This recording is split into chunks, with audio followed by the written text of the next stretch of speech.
presidency ke kaisa Meghachandra Singh MLA su oi biribana matam leiba khibikta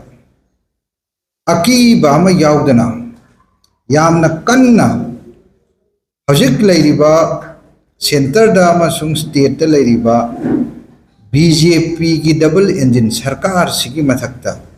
yamna kanna wa mayam ama ngangbidana lakhi hojiksu lai hojiksu ngangi Shri K. Meghachandra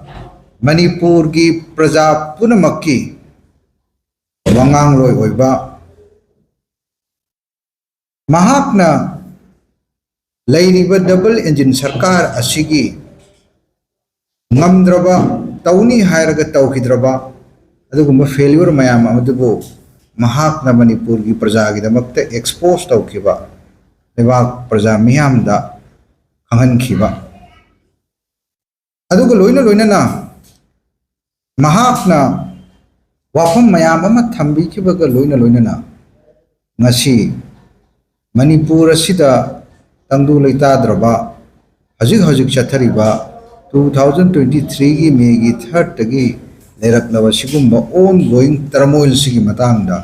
tawfam thokpa tawbiraktraba double engine gi sarkar asibu mahakna expose tawkiba laman kumnaba vengeance harassment amasung revenge haina logi hairiba thawong asi Bharat Sarkar gi yamna chauraba soiba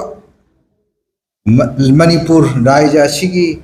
Bharat Sarkar na tawbiramgadaba mayam ama tawbiraktadan soiraba madudi yamna maru oina leibak asigi Pradhan Mantri oibiriba Shri Narendra Modi na Manipur asida amukta lakpiyu haidana tha tara taret hela aba masigi ongoing turmoil asi bhogada sulak lakpi khidraba masigumba Prime Minister amagi tawfam thokpado tawbiraktaba masigumlaba Bharat Sarkar ki yamna chauraba failures mayam se masi kupsannana bidamakta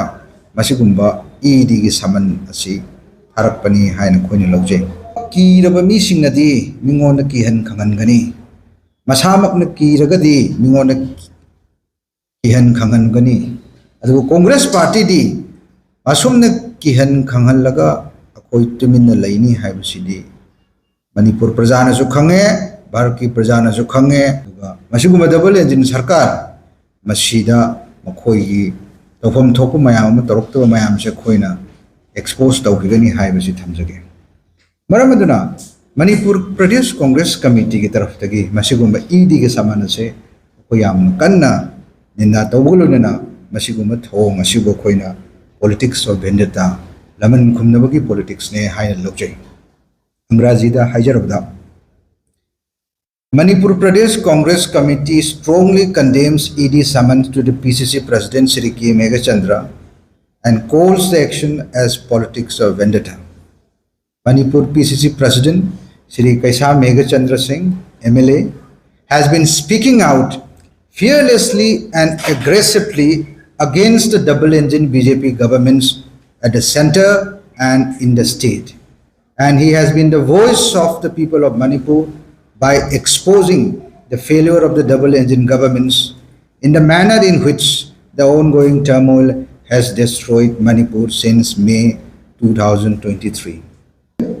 It was not possible for him to be present in New Delhi yesterday itself.